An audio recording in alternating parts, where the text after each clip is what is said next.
السلام علیکم دوستو، ایسے ہی سچے واقعے روزانہ سننے کے لیے ہمارے چینل کو سبسکرائب کریں۔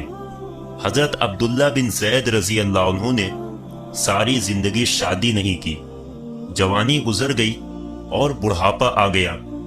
ایک دن بیٹھے حدیث کی ایک کتاب پڑھ رہے تھے تو اس میں پڑھا کہ حضور صلی اللہ علیہ وسلم نے فرمایا ہے کہ جنت میں کوئی بھی اکیلا داخل نہیں ہوگا بلکہ اپنی بیوی کے ساتھ داخل ہوگا، اور جس نے کسی وجہ سے دنیا میں نکاح نہیں کیا تو اس کا نکاح دنیا ہی کی کسی کنواری لڑکی کے ساتھ کر دیا جائے گا، اور پھر وہ دونوں میاں بیوی بن کر جنت میں داخل ہوں گے۔ جب یہ حدیث پڑھی تو دل میں خیال آیا کہ دنیا میں تو میں نے نکاح نہیں کیا ہے، لیکن جنت میں میرا نکاح کر دیا جائے گا، تو پھر آخر وہاں میری بیوی کون ہوگی؟ حضرت عبداللہ رضی اللہ عنہ نے اسی رات اللہ سے دعا مانگی کہ اے اللہ، مجھے خواب میں میری جنت کی بیوی دکھا دیجئے۔ پہلی رات میں دعا قبول نہیں ہوئی تو دوسری رات پھر سے دعا مانگی، دوسری رات بھی دعا قبول نہیں ہوئی تو تیسری رات دعا مانگی، تیسری رات دعا قبول ہو گئی۔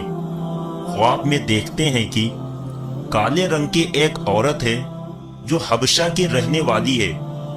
وہ کہہ رہی ہے کہ اے عبداللہ، میرا نام میمونہ ولید ہے، میں بصرہ میں رہتی ہوں اور میں ہی جنت میں تمہاری بیوی بنوں گی۔ حضرت عبداللہ کی جب آنکھ کھلی تو تہجد کا وقت ہو رہا تھا۔ اٹھے اور وضو کر کے تہجد کی نماز پڑھی، اور پھر تھوڑی دیر کے بعد فجر کی نماز پڑھ کر اپنا اونٹ لیا اور بصرہ کی طرف چل دیے۔ حضرت عبداللہ بن زید رضی اللہ عنہ بہت مشہور لوگوں میں سے تھے، اس لیے جب وہ بصرہ پہنچے تو لوگوں نے ان کا بڑا استقبال کیا اور پوچھا کہ حضرت، ہمارے شہر میں کیسے آنا ہوا؟ حضرت عبداللہ نے فرمایا کہ میں ایک عورت کی تلاش میں یہاں آیا ہوں، اس کا نام میمونہ ولید ہے، میں اسی سے ملنا چاہتا ہوں۔ یہ سن کر لوگوں کو بہت حیرانی ہوئی اور کہا کہ حضرت، آپ اتنی دور میمونہ ولید سے ملنے آئے ہیں؟ فرمایا ہاں، کیا میں اس سے نہیں مل سکتا؟ لوگوں نے کہا نہیں حضرت، ایسی بات نہیں ہے، بلکہ وہ تو ایک پاگل سی عورت ہے، لوگ اسے پتھر مارتے ہیں۔ حضرت عبداللہ نے پوچھا کہ پتھر کیوں مارتے ہیں؟ لوگوں نے بتایا کہ حضرت، وہ عورت عجیب عجیب حرکتیں کرتی ہے، اگر کسی کو پریشان اور روتا دیکھے تو اس کے پاس کھڑے ہو کر ہنسنے لگتی ہے، اور اگر کسی کو ہنستا دیکھے تو اس کے پاس کھڑے ہو کر رونے لگتی ہے۔ وہ کچھ پیسے لے کر محلے والوں کی بکریاں چراتی ہے، آج بھی وہ جنگل کی طرف بکریاں چرانے گئی ہوئی ہے اور شام کو عصر کی نماز کے بعد واپس آ جائے گی، آپ تب تک آرام فرمائیے۔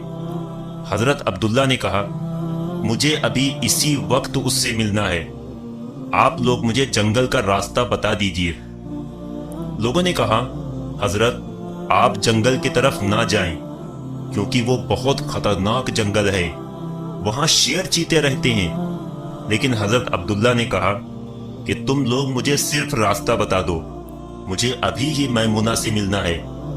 راستہ معلوم کر کے حضرت عبداللہ جنگل کی طرف چل دیے۔ حضرت عبداللہ فرماتے ہیں کہ حقیقت میں یہ جنگل بہت خوفناک تھا، قدم قدم پر خونخوار جانور ملتے تھے۔ میں تو حیران تھا کہ اس عورت کی بکریوں کو ان جانوروں نے ابھی تک کھایا کیوں نہیں۔ اس جنگل میں اتنے بہت سے خونخوار جانور ہیں کہ اگر وہ سب مل کر ایک ساتھ اس عورت کی بکریوں پر حملہ کر دیں تو وہ بیچاری اکیلی عورت اس گھنے جنگل میں کیا کر پائے گی۔ حضرت عبداللہ فرماتے ہیں کہ جب میں اس جگہ پہنچا جہاں میمونہ ولید موجود تھی تو اس جگہ کا منظر دیکھ کر اور زیادہ حیران رہ گیا، کیونکہ میمونہ کی بکریوں کو کوئی اور چرا رہا تھا۔ میمونہ خود بکریاں نہیں چرا رہی تھی، بلکہ وہ تو اس خوفناک جنگل میں مصلی بچھا کر نمازیں پڑھ رہی تھی۔ میں یہ منظر دیکھ کر حیران رہ گیا کہ آخر ان بکریوں کو پھر کون چرا رہا ہے، کیونکہ بکریاں کبھی ایک جگہ پر نہیں رکتی،